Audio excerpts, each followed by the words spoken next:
الحمد للہ وکفیٰ وسلام علی عبادہ الذین اصطفیٰ اما بعد فاعوذ باللہ من الشیطان الرجیم بسم اللہ الرحمن الرحیم واذکر فی الکتاب اسماعیل انہ کان صادق الوعد وکان رسولا نبیا سبحان ربک رب العزت عما یصفون وسلام علی المرسلین والحمد للہ رب العالمین اللہم صلی علی سیدنا محمد وعلی آل سیدنا محمد وبارک وسلم۔ اللہ رب العزت نے حضرت ابراہیم علیہ السلام کو اپنا خلیل بنایا۔ حضرت ابراہیم علیہ السلام کی اہلیہ حضرت سارہ رضی اللہ تعالی عنہا کے بطن سے حضرت اسحاق علیہ السلام پیدا ہوتے ہیں۔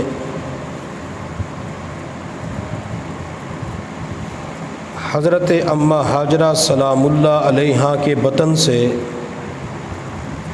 اللہ رب العزت حضرت ابراہیم علیہ السلام کو بیٹا اسماعیل عطا فرماتے ہیں۔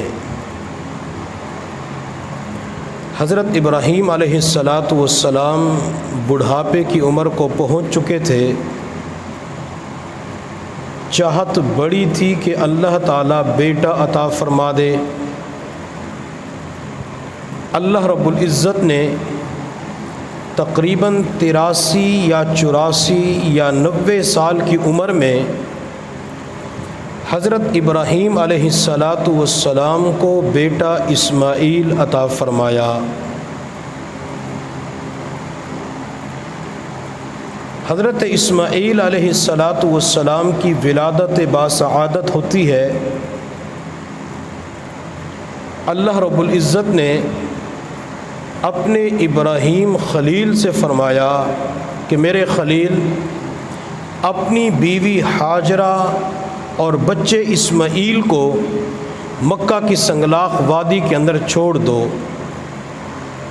حضرت ابراہیم علیہ السلام نے ان دونوں کو لیا، بیوی اور اپنے لخت جگر اسماعیل کو مکہ کی سنگلاخ وادی کے اندر چھوڑ دیا، جہاں پہ کوئی آبادی کا نام و نشان نہیں تھا، کوئی سبزہ انسان نظر نہیں آتا تھا، دور دور تک پانی کا نام و نشان نہیں تھا۔ حضرت ابراہیم علیہ السلام جب اپنی بیوی اور شیر خوار بچے کو چھوڑ کر واپس جانے لگے تو بیوی ہاجرہ نے ابراہیم سے پوچھا، ابراہیم اس بیابان علاقے کے اندر جہاں کوئی آبادی کا نام و نشان نہیں ہے، پانی کا قطرہ نظر نہیں آتا، کس کے حوالے کر کے جا رہے ہو؟ حضرت ابراہیم علیہ السلام نے آسمان کی طرف اشارہ کیا تو ہاجرہ سمجھ گئی کہ ابراہیم اللہ کے حوالے کر کے جا رہے ہیں۔ اما ہاجرہ سلام اللہ علیہا نے کہا، ابراہیم کیا اللہ کے سپرد کر کے جا رہے ہو؟ حضرت ابراہیم علیہ السلام نے فرمایا، جی ہاں، اللہ کا حکم تھا۔ تو ہاجرہ سلام اللہ علیہا کہنے لگے، ابراہیم اگر اللہ کے حکم سے اس بیابان علاقے کے اندر چھوڑ کے جا رہے ہو تو پھر اللہ تعالی ہمیں ضائع نہیں فرمائے گا۔ حضرت ہاجرہ کو میرے اللہ نے اپنی ذات کے اوپر کامل اعتماد اور یقین کی دولت عطا فرمائی تھی کہ جس کا اللہ ہوتا ہے اسے کائنات کی تمام دولتیں مل جاتی ہیں، اور جسے رب نہیں ملتا، اگر کائنات کی تمام تر نعمتیں اس کے قدموں کے اندر ڈھیر کر دی جائیں تب بھی اس بندے کو کچھ نہیں ملا۔ حضرت حاجرہ سلام اللہ علیہا نے مکہ کی سنگلاخ وادی کے اندر اپنے بچے کے ساتھ وقت گزارنا شروع کر دیا۔ بچہ اسماعیل چھوٹا تھا، ماں کے پاس جو کھانے پینے کا سامان تھا ختم ہو گیا۔ بچے کو شدت کی پیاس لگی، ماں نے اپنے بچے کو چپ کرانے، بہلانے، پھسلانے کی کوشش کی، لیکن بچہ پیاس کی شدت کو برقرار نہ رکھ سکا۔ بچہ پیاس کی شدت کے اندر رو پڑتا ہے۔ جب ماں نے بچے کی بے قراری کو دیکھا، جب ماں نے بچے کو روتے اور تڑپتے ہوئے دیکھا، ماں نے بچے کو پیاس کی وجہ سے بلبلاتے ہوئے دیکھا، تو ماں سے بچے کی بے قراری دیکھی نہ گئی۔ ماں بچے کی پیاس کو برداشت نہ کر سکی۔ ماں اپنی جگہ سے اٹھی، بچے کو زمین پہ لٹایا، صفا پہاڑی کے اوپر چلی گئی۔ ماں نے دائیں بائیں آگے پیچھے پانی کو تلاش کیا مگر پانی مل نہ سکا۔ ماں پانی کی تلاش میں صفا پہاڑی سے مروہ پہاڑی کی طرف جاتی ہے، ماں دوڑ کے جاتی ہے، ماں مروہ پہاڑی کے اوپر پانی کو تلاش کرتی ہے مگر پانی وہاں مل نہ سکا۔ یہ ماں صفا مروہ کے درمیان 7 چکر لگا کر جب بچے اسماعیل کے پاس پہنچتی ہے، بچہ اسماعیل پیاس کی شدت میں آ کے اپنے پاؤں کی ایڑیاں زمین پہ رگڑنا شروع کر دیتا ہے۔ میرے اللہ کو ایک تو ماں کا بھاگنا دوڑنا پسند آیا، بچے کا پاؤں زمین کے اوپر رگڑنا پسند آیا۔ میرے اللہ نے اسماعیل کے پاؤں کی جگہ سے پانی کا چشمہ جاری فرما دیا، جسے ہم آب زمزم کے نام سے یاد کرتے ہیں۔ جب ماں نے دیکھا کہ بچے کی پاؤں کی ایڑیوں سے پانی جاری ہو چکا ہے، پانی پھیلتا چلا جا رہا ہے، تو حاجرہ کی زبان سے نکلا زمزم۔ زمزم کا معنی کہ رک جا۔ اما حاجرہ سلام اللہ علیہ زمزم کہتی ہے تو پانی اسی جگہ پہ رک جاتا ہے۔ محدثین مفسرین فرماتے ہیں اگر حاجرہ اس موقع پہ زمزم نہ کہتی تو پوری کائنات کے اندر آب زمزم پانی پھیل جاتا۔ مسلمانوں کو آب زمزم کی جو نعمت ملی ہے یہ حضرت اسماعیل علیہ السلام کی برکت سے ملی ہے۔ حضرت اسماعیل علیہ السلام کی پاؤں کی ایڑیوں کی جگہ سے میرے اللہ نے پانی کا چشمہ جاری فرما دیا۔ جب میں اسماعیل علیہ السلام کی مبارک زندگی میں اس عمل اور واقعے کو دیکھتا ہوں تو اسماعیل کا بہت بڑا کمال نظر آتا ہے، اور جب میں اپنے محبوب صلی اللہ علیہ وسلم کے کمالات کی طرف غور کرتا ہوں تو مجھے اس سے بھی بڑا کمال نظر آتا ہے۔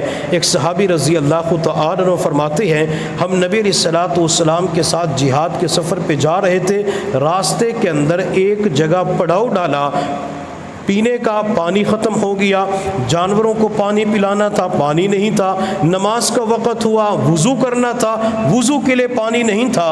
چند صحابہ نبی علیہ السلام کی خدمت میں حاضر ہوئے اور عرض کیا اللہ کے نبی پانی ختم ہو چکا ہے۔ میرے محبوب نے فرمایا کہ قافلے کے اندر پانی تلاش کرو۔ چنانچہ پانی کو تلاش کیا گیا، وہ پانی اتنا تھوڑا تھا، مٹی کے پیالے کے اندر پانی کو جمع کر کے نبی علیہ السلام کی خدمت میں پیش کیا گیا۔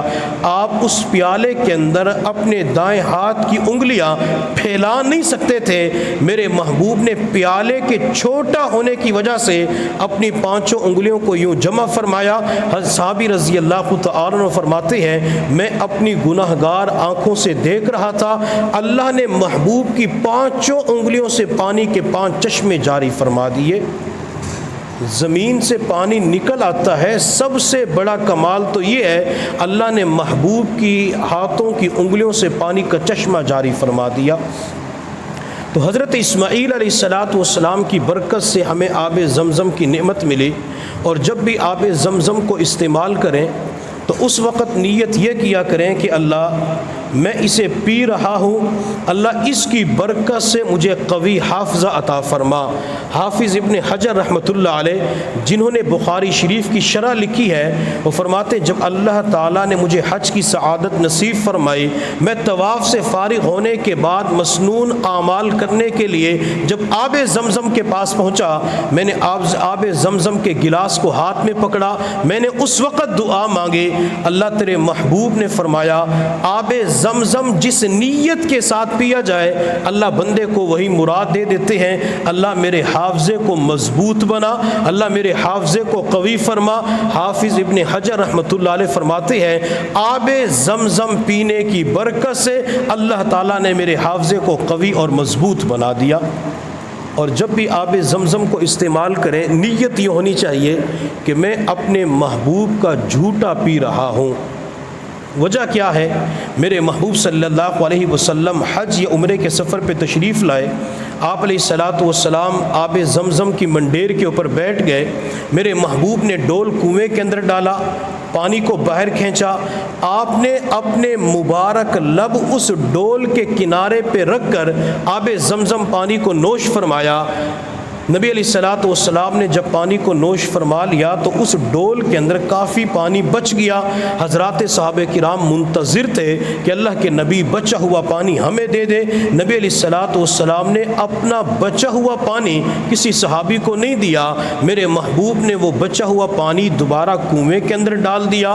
تو کسی نے عرض کیا یا رسول اللہ صلی اللہ علیہ وسلم آپ یہ بچا ہوا پانی حضرات صحابہ کرام کو دے دیتے، آپ کی برکت آپ کا جھوٹا ہمیں نصیب ہو جاتا۔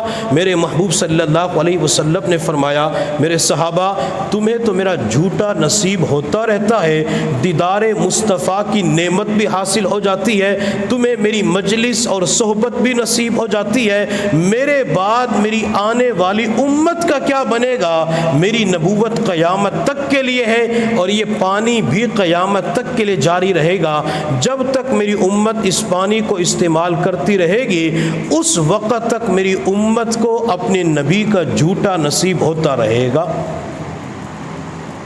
تو آب زمزم نبی علیہ الصلاۃ والسلام کے جھوٹا ہونے کی برکت سے استعمال کیا جائے اللہ تعالیٰ بہت سارے فوائد اور برکات عطا فرما دیتے ہیں۔ اور جب بھی آب زمزم استعمال کریں تیسری نیت یہ ہونی چاہیے اے اللہ یہ آب زمزم وہ پانی ہے جس پانی کے ساتھ تیرے محبوب کے قلب اطہر کو دھویا گیا۔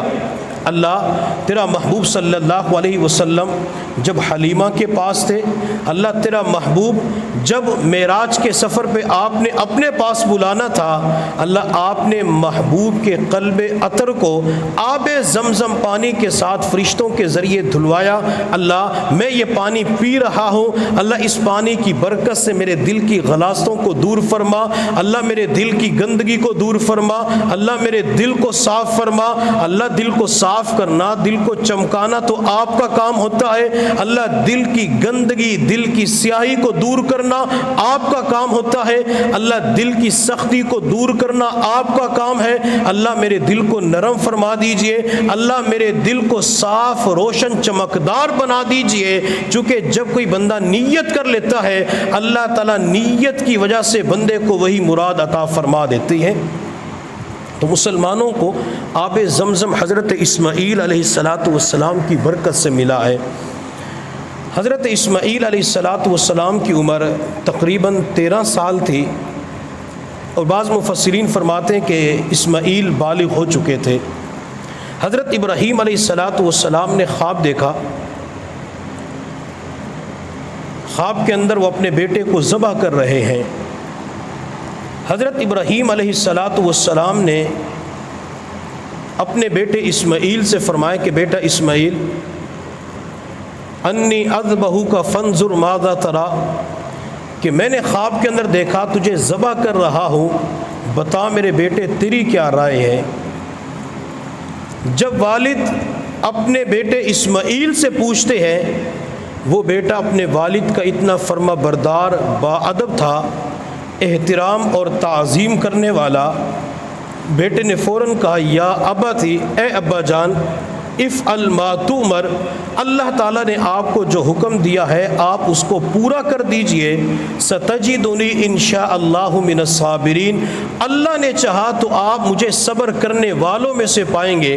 حضرت اسماعیل علیہ السلام نے یہ نہیں کہا کہ آپ مجھے صبر کرنے والا پائیں گے، آپ مجھے صابر پائیں گے، بلکہ اسماعیل علیہ السلام نے کہا کہ ابا جان، مجھ سے پہلے جو صبر کرنے والے لوگ گزرے ہیں آپ بھی مجھے ان کے نقش قدم پہ چلتا ہوا پائیں گے، جیسے بڑوں نے صبر کیا میں بھی اسی طرح صبر کروں گا۔ حضرت اسماعیل علیہ السلام نے عاجزی اختیار کی ہے۔ حضرت اسماعیل علیہ السلام نے یہاں پہ کہا انشاءاللہ، اللہ نے چاہا تو یہ کام بھی ہو جائے گا۔ ہمیں چاہیے کہ ہم اسماعیل کے نقش قدم پہ چلتے ہوئے جب بھی کسی نیک کام کا ارادہ کریں تو اس وقت انشاءاللہ کہہ دیا کریں۔ انشاءاللہ کہنے کی وجہ سے اللہ کی غیبی مدد بندے کے شامل حال ہو جاتی ہے۔ حضرت سلیمان علیہ السلام کی 100 بیویاں تھیں۔ سلیمان علیہ السلام نے فرمایا کہ میں آج کی رات تمام بیویوں سے ملاقات کروں گا، ملاقات کے نتیجے میں امید لگے گی بچے پیدا ہوں گے، گویا کہ اللہ تعالیٰ مجھے 100 بیٹے عطا فرما دیں گے۔ حضرت سلیمان علیہ السلام اس رات تمام ازواج سے ملاقات کرتے ہیں۔ تمام بیویوں کے اندر صرف ایک بیوی کو امید لگتی ہے، اور جب ان کا بچہ پیدا ہوتا ہے تو وہ بچہ مکمل نہیں تھا، ادھورا تھا، اعضاء بھی مکمل نہیں تھے۔ اب مفسرین فرماتے ہیں کہ سلیمان علیہ السلام نے فرمایا تھا کہ میرے تو بچے پیدا ہوں گے، میں تمام ازواج سے ملاقات کروں گا، صرف ایک بیوی کو امید لگی، باقیوں کو امید کیوں نہ لگی؟ اس کی وجہ یہ تھی حضرت سلیمان علیہ السلام نے اس موقع پہ انشاءاللہ نہیں کہا۔ اگر سلیمان علیہ السلام اس موقع پہ انشاءاللہ کہہ دیتے اللہ تعالیٰ سلیمان کو 100 بیٹے عطا فرما دیتے۔ تو جب بھی کسی نیک کام کرنے کا ارادہ ہو تو اس وقت انشاءاللہ ضرور کہا کریں۔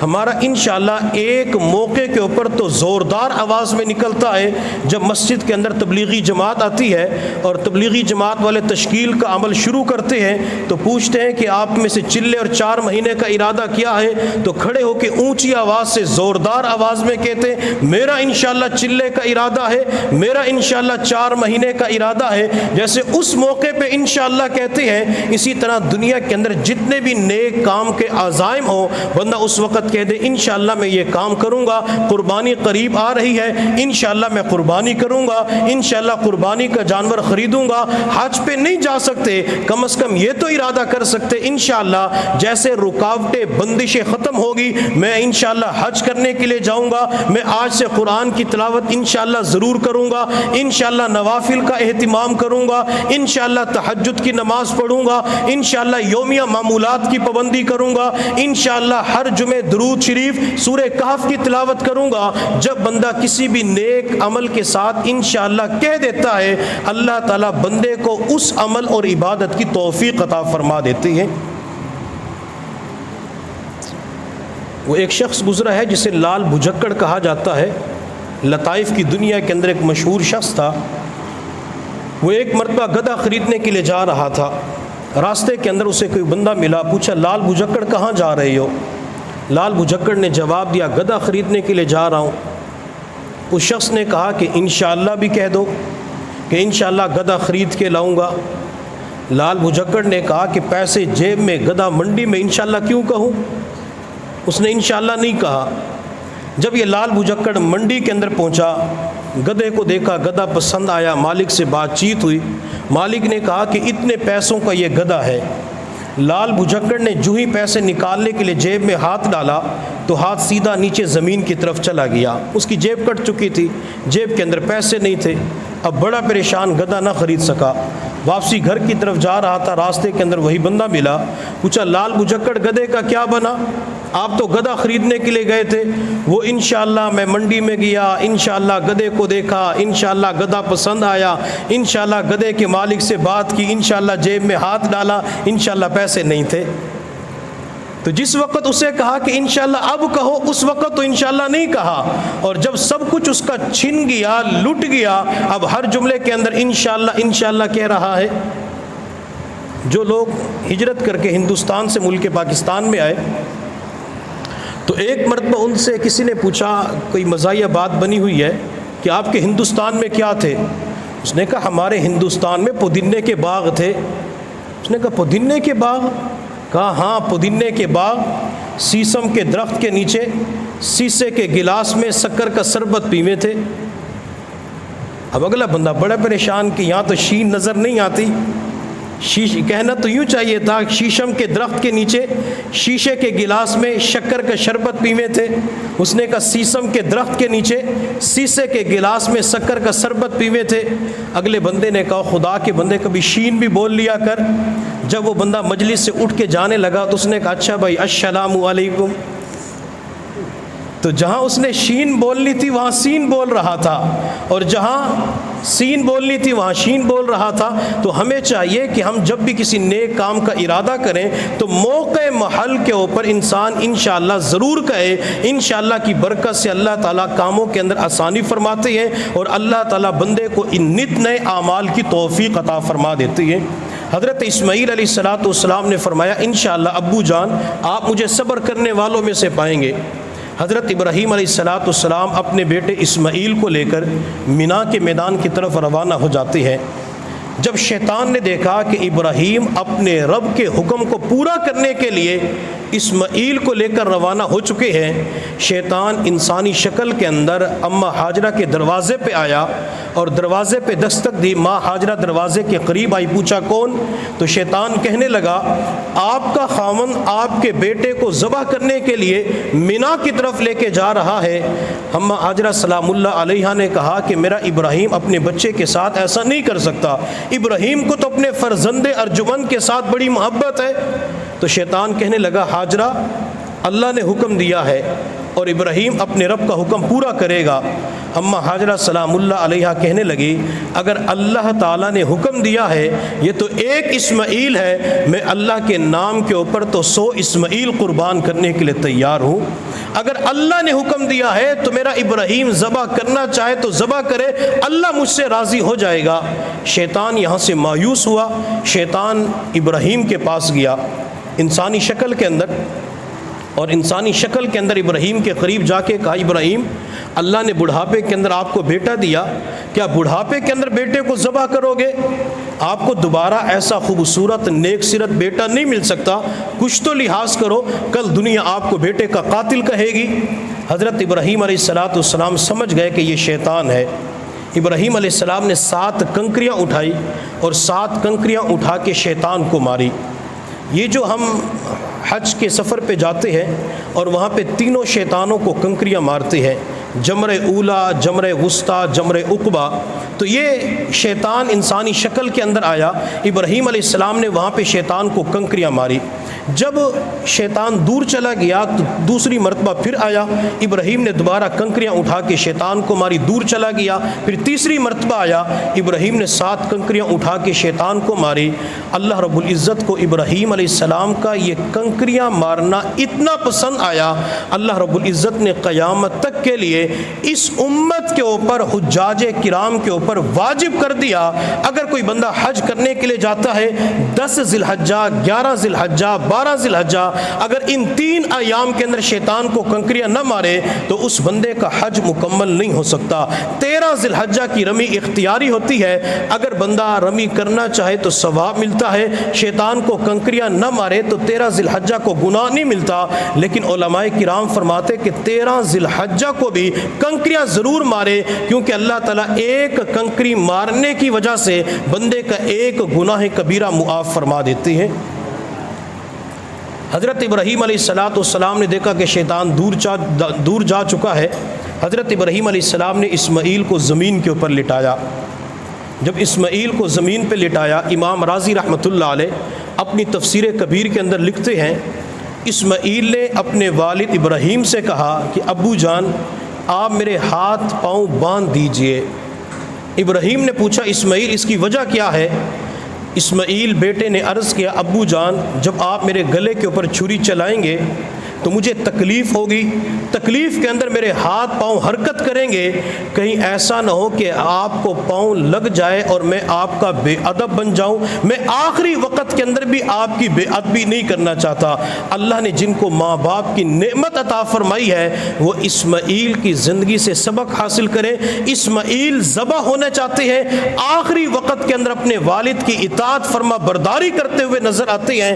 اللہ نے اگر آج ہمیں ماں باپ کی نعمت عطا فرمائی ہے، دنیا کے اندر اس نعمت عظمیٰ کی قدر کرنی چاہیے، تعظیم کرنی چاہیے، تاکہ اللہ تعالیٰ ان کی تعظیم کی وجہ سے ہماری اولادوں کو ہمارا فرما بردار اور باادب بنا دے۔ حضرت اسماعیل علیہ السلام نے دوسری بات کہی، ابو جان آپ اپنے کپڑوں کو مجھ سے دور رکھنا۔ ابراہیم علیہ السلام نے فرمایا اسماعیل اس کی کیا وجہ ہے؟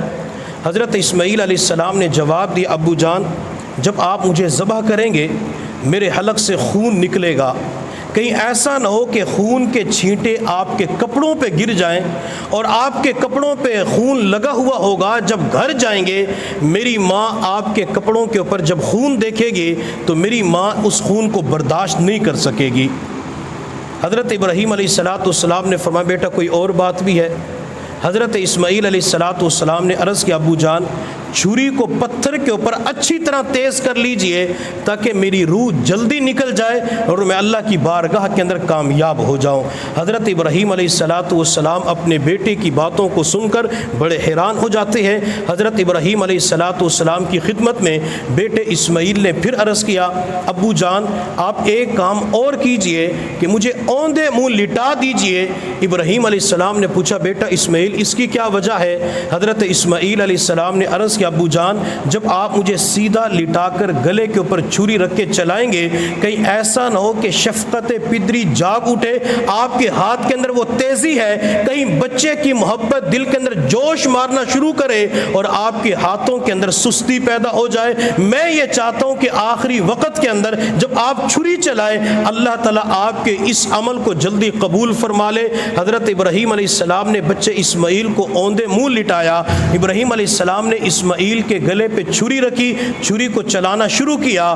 میرے اللہ نے جبرائیل علیہ السلام سے فرمایا جبرائیل ابراہیم اپنے حکم کو پورا کرنے کے لیے تیار ہو چکا ہے، جبرائیل جلدی جا اس چھری کو جا کے روک لے۔ حضرت جبرائیل علیہ السلام فرماتے میں آسمانوں پہ تھا، چھری اسماعیل کے گلے پہ رکھی جا چکی تھی، میں فوراً آیا اور چھری کی دھار کو بدل کے رکھ دیا۔ حضرت جبرائیل علیہ السلام نے خود کہا کہ میں کئی مرتبہ بہت جلدی دنیا کے اندر پہنچا، ایک تو جب اسماعیل کے گلے پہ چھری چلائی جا رہی تھی اور دوسرا غزوہ احد کے موقع پہ جب نبی علیہ السلام کے مبارک منہ سے خون بہ رہا تھا تو اللہ نے مجھے فرمایا جبرائیل جلدی کر دنیا کے اندر جا، اگر میرے محبوب کے منہ سے نکلنے والے خون کا ایک قطرہ زمین کے اوپر گر پڑا تو قیامت تک کے لیے گھاس نہیں اگے گی۔ حضرت جبرائیل فرماتے میں آسمانوں پہ تھا، محبوب کے منہ سے خون نکل چکا تھا، میں فوراً زمین کے اوپر آیا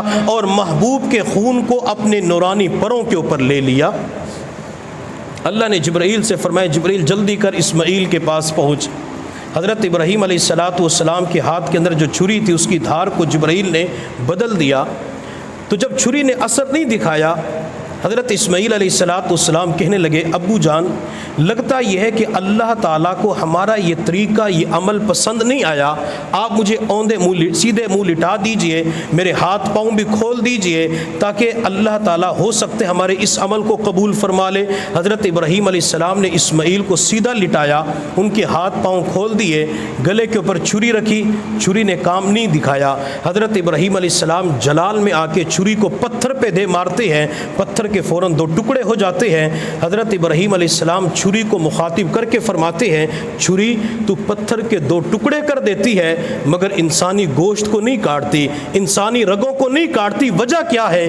چھری کو میرے اللہ نے گویائی عطا فرمائی۔ چھری نے جواب دیا ابراہیم میں خلیل کی مانوں یا رب جلیل کی مانوں؟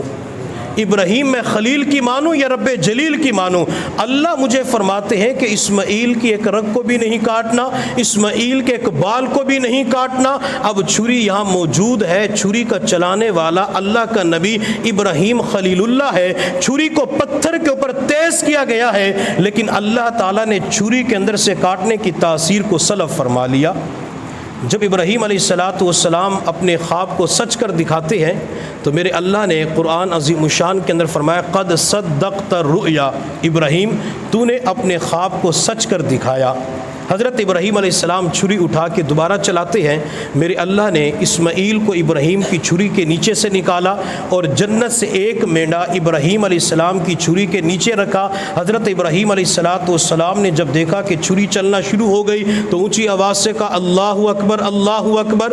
حضرت ابراہیم علیہ السلام کی زبان پہ یہی جاری ہوتا ہے۔ جبرائیل علیہ السلام پاس کھڑے تھے تو جبرائیل نے کہا لا الہ الا اللہ واللہ اکبر۔ حضرت اسماعیل علیہ السلام نے شکر ادا کرتے ہوئے فوراً کہا اللہ اکبر وللہ الحمد۔ اللہ رب العزت کو یہ جملہ، یہ ترانہ، یہ صدا اتنی پسند آئی، اللہ رب العزت نے قیامت تک کے لیے اس امت کے اوپر 9 ذی الحجہ کی فجر سے لے کر 13 ذی الحجہ کی عصر تک ہر نماز کے بعد اپنے بندے کے اوپر پڑھنا واجب کر دیا۔ حضرت ابراہیم علیہ السلام کی جب یہ قربانی قبول ہو جاتی ہے تو اللہ نے فرمایا ابراہیم انا کذالک نجزی المحسنین، جو نیکی کرنے والے ہوتے ہیں ہم انہیں نیکی کا بدلہ ضرور دیتے ہیں۔ میں نے آپ کو خواب کے اندر حکم دیا، آپ نے اپنے خواب کو پورا کر دکھایا، تو یوں سمجھ لیں کہ حضرت ابراہیم علیہ السلام نے اپنے بیٹے کی قربانی پیش کی۔ اللہ نے آج کے دور میں مجھے اور آپ کو اولاد کی قربانی کا حکم نہیں دیا۔ اللہ مجھ سے اور آپ سے 10 ذی الحجہ، 11 ذی الحجہ اور 12 ذی الحجہ کو صرف جانور کی قربانی مانگ رہے ہیں۔ اللہ چھوٹے بڑے جانور کی جو انسان کی استطاعت ہے اللہ وہ قربانی مانگ رہے ہیں، اور اللہ پھر اپنے بندے سے گوشت بھی نہیں مانگتے، اللہ بندے سے صرف جانور کا خون مانگتے ہیں۔ میرے بندے جانور کے گلے پہ چھری چلا دینا، چھری چلانا تیرا کام ہے اور تیری قربانی کو قبول کر لینا رب ذوالجلال کا کام ہے۔ میرے محبوب صلی اللہ علیہ وسلم نے اپنی بیٹی فاطمہ الزہرا رضی اللہ تعالی عنہ سے فرمایا بیٹی فاطمہ جب قربانی کا جانور ذبح ہونے لگے تو اپنی قربانی کے پاس کھڑی ہو جاؤ۔ ابو جان اگر میں قربانی کے قریب کھڑی ہو جاؤں مجھے کیا ملے گا؟ میرے محبوب صلی اللہ علیہ وسلم نے فرمایا بیٹی فاطمہ جب قربانی کے جانور کے حلق سے خون کا قطرہ زمین پہ گرے گا اللہ زمین پر گرنے سے پہلے تیری زندگی کے گناہوں کو معاف فرما دیں گے۔ جانور کے حلق سے خون نکلتا ہے اللہ سارے گناہوں کو معاف فرما دیتے ہیں۔ جانور اگر قربانی کے اس کو دیکھا جائے تو اللہ اس کی ایک ایک چیز کو قبول کر لیتے ہیں۔ گوشت انسان خود کھاتا ہے، رشتہ داروں میں تقسیم کر دیتا ہے، غربا میں تقسیم کر دیتا ہے، کھال غربا کے اندر یا مدارس کے اندر پہنچا دی جاتی ہے۔ اس کے جو سینگ ہوتے ہیں وہ کسی کام کے نہیں ہوتے، سینگوں کو پھینک دیا جاتا ہے۔ جانور کے جو کھر ہوتے ہیں وہ کسی کام کے نہیں ہوتے، اسے پھینک دیا جاتا ہے۔ لیکن میرے محبوب صلی اللہ علیہ وسلم نے ارشاد فرمایا قیامت کے دن میزان کے ترازو میں قربانی کے جانوروں کے سینگ کا وزن کیا جائے گا۔ قیامت کے دن میزان کے ترازو میں قربانی کے جانور کے پاؤں کے کھر کا وزن کیا جائے گا۔ جانور کے جسم سے خون نکلتا ہے، میزان کے ترازو کے اندر اس کا وزن کیا جائے گا، حتیٰ کہ قربانی کا جانور جو گوبر نکالتا ہے قیامت کے دن میزان کے ترازو میں اس کا وزن کیا جائے گا۔ میزان کا ترازو کتنا بڑا ہے؟ کیا ہمارے پورے ملتان کے برابر ہے؟ پاکستان ایشیا کے برابر ہے؟ نہیں، میزان کا ترازو مشرق سے لے کر مغرب تک کا بڑا ہے، صرف ایک پلڑا مشرق سے لے کر مغرب تک کا بڑا ہے۔ حضرت داؤد علیہ السلام نے ایک مرتبہ عرض کیا اللہ مجھے میزان کا ترازو دکھا دیجئے۔ اللہ نے فرمایا داؤد آپ کی آنکھوں کے اندر وہ طاقت نہیں جو میزان کے ترازو کو دیکھ سکے، اللہ ایک مرتبہ تو دکھا دے۔ میرے اللہ نے میزان کے ترازو کا ایک پلڑا دکھا دیا جو مشرق سے لے کر مغرب تک کا بڑا تھا۔ جب اتنے بڑے پلڑے کو دیکھا حضرت داؤد علیہ السلام بے ہوش ہو کے زمین پہ گر پڑے۔ کافی دیر کے بعد ہوش آیا، عرض کہ اللہ کس بندے کے اندر ہمت ہے جو اتنے بڑے پلڑے کو نیک اعمال سے بھر سکے؟ میرے اللہ نے فرمایا داؤد جب میں کسی بندے سے راضی ہوتا ہوں میں اس کی نیت کو دیکھتا ہوں، جب میرے بندے کی نیت درست ہوتی ہے میں اتنے بڑے پلڑے کو کھجور کے ایک دانے سے بھر دیتا ہوں۔ اللہ بندے کی نیت کو دیکھتے ہیں، اس لیے قربانی کرتے ہوئے اپنی نیت کو درست رکھنا چاہیے۔ نیت درست ہوگی اللہ تعالیٰ قربانی کو قبول فرما لیں گے۔ بعض مرتبہ قربانی کرتے ہوئے گوشت کھانے کی نیت ہوتی ہے۔ علماء کرام نے لکھا ہے اگر بڑے جانور کے اندر 7 افراد شریک ہیں، ان 7 افراد میں سے کسی ایک بندے نے گوشت کھانے کی نیت کر لی تو ایک بندے کی وجہ سے سب کی قربانی ضائع ہو جاتی ہے۔ گوشت کھانے کی نیت نہ ہو، نیت یہ ہو کہ اللہ آپ نے قربانی کرنے کا حکم دیا، خون بہانے کا حکم دیا، اللہ میں تو آپ کے حکم کو پورا کر رہا ہوں، اللہ یہ قربانی صرف اور صرف میں آپ کی رضا کے لیے کر رہا ہوں۔ اگر انسان اللہ کی رضا کی نیت کر لیتا ہے، جہاں قربانی قبول ہوتی ہے اللہ تعالیٰ وہاں بندوں کو گوشت بھی عطا کر دیتے ہیں۔ اللہ رب العزت کی بارگاہ میں دعا ہے اللہ تعالیٰ ہم سب کو ذوق و شوق کے ساتھ قربانی کرنے کی توفیق عطا فرمائے۔ وآخر دعوانا ان الحمد للہ رب العالمین۔